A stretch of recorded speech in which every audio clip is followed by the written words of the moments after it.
નમસ્કાર દર્શક મિત્રો, વોઇસ ઓફ ગુજરાત ન્યૂઝ ચેનલમાં સમાચારમાં વિશેષ જોઈએ તો આપ દ્રશ્યમાં જોઈ શકો તે ગૌ માતાના વાછરડાનું માત્ર મસ્તક પુષ્પવન આર્કેડ સામે મહેમદાવાદ શહેરમાં આવેલ ખેડા રોડ પાસે મળી આવતા આ ઘટનાને લઈને ચકચાર મચવા પામ્યો હતો। ત્યારે આ વાત વાયુવેગે નગરમાં ફેલાતા લોકોના ટોળેટોળા ઉમટતા નજરે જોવા મળ્યા હતા। ત્યારે ઘટનાની જાણ થતાં મહેમદાવાદ પોલીસ સ્ટેશનના પીએસઆઈ શ્રી એવા અસ્સારી, મહિલા પીએસઆઈ તેમજ પોલીસ કર્મચારીગણની ટીમ પણ ઘટના સ્થળે દોડી આવી હતી।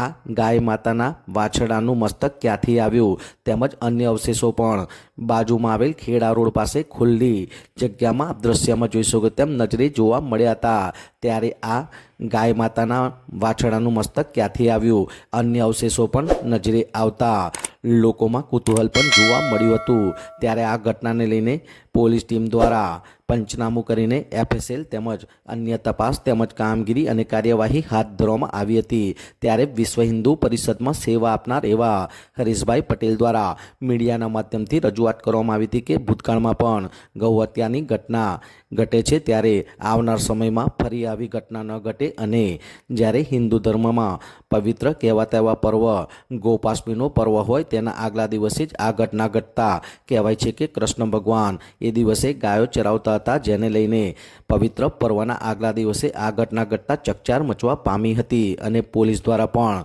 આ મસ્તક ક્યાંથી આવ્યું, અન્ય અવશેષો પણ આ વિસ્તારમાં ક્યાંથી આવ્યા જેવી અનેક બાબતોને લઈને તપાસ કામગીરી તેમજ કાર્યવાહી હાથ ધરવામાં આવી હતી। ત્યારે હવે જોવાનું રહ્યું કે આ ગૌ માતાના કોમળ એવા વાછરડાનું માત્ર મસ્તક અહીં ઘટનામાં આ ક્યાંથી આવ્યું અને આ ઘટના ક્યારે ઘટી હશે, આમાં કોઈ અન્ય સમૂહ સામેલ છે કે કેમ, આ ગૌ માતાના કોમળ વાછરડાની હત્યા કરવામાં આવી છે કે કેમ અને આ મસ્તક કૂતરા ક્યાંથી ખેંચી લાવ્યા હશે અને અન્ય અવશેષો ક્યાંથી આવ્યા છે જેવી અનેક બાબતોને લઈને પોલીસ દ્વારા આગળની તપાસ કામગીરી તેમજ કાર્યવાહી હાથ ધરવામાં આવી હતી। વિરાંગ મહેતા, મહેમદાવાદ।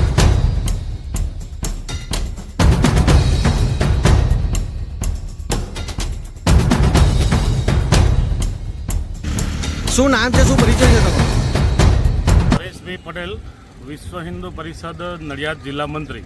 આજે મહેમદાવાદ આ પુષ્પવન આર્કેડ પાસે હિન્દુ ધર્મમાં જેને પવિત્ર ગણવામાં આવે છે, કહેવાય છે કે 33 કરોડ દેવતાનો વાસ હોય છે, એવું નાનું ગૌ માતાના બચ્ચાનું મુખ મળેલ છે કપાયેલું, અને જેને લઈને આજે મહેમદાવાદમાં ચકચાર મચવા પામ્યો છે, લોકોના ટોળેટોળા ઉમટ્યા છે, પોલીસ પણ ઘટના સ્થળે પહોંચી છે। શું કહેવા માંગો છો?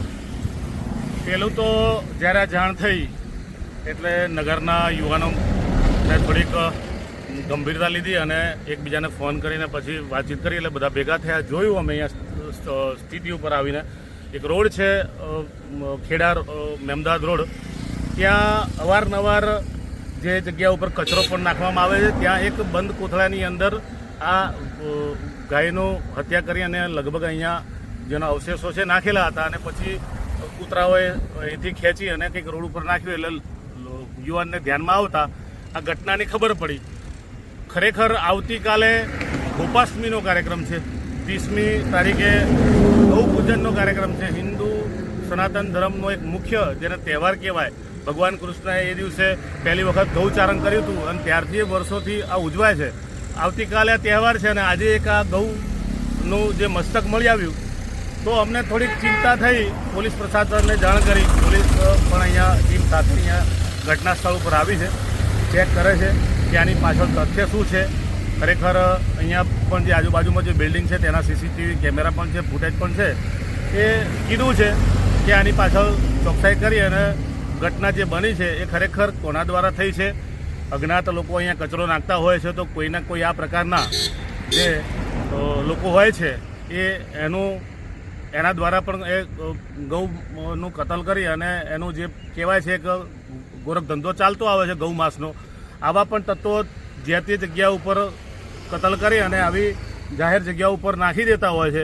ઘણી વખત પ્રશાસન નગરપાલિકાને પણ કીધું છે કે અહીંયા આગળ આ રોડ ઉપર ખોટા કચરા પણ નાખે છે, નજીકમાં હિન્દુ વસ્તી પણ છે, અહીંયા આ પ્રકારનું ઘણી વખત બનેલું છે અને આજે પણ ફરી એક વખત આ બન્યું છે।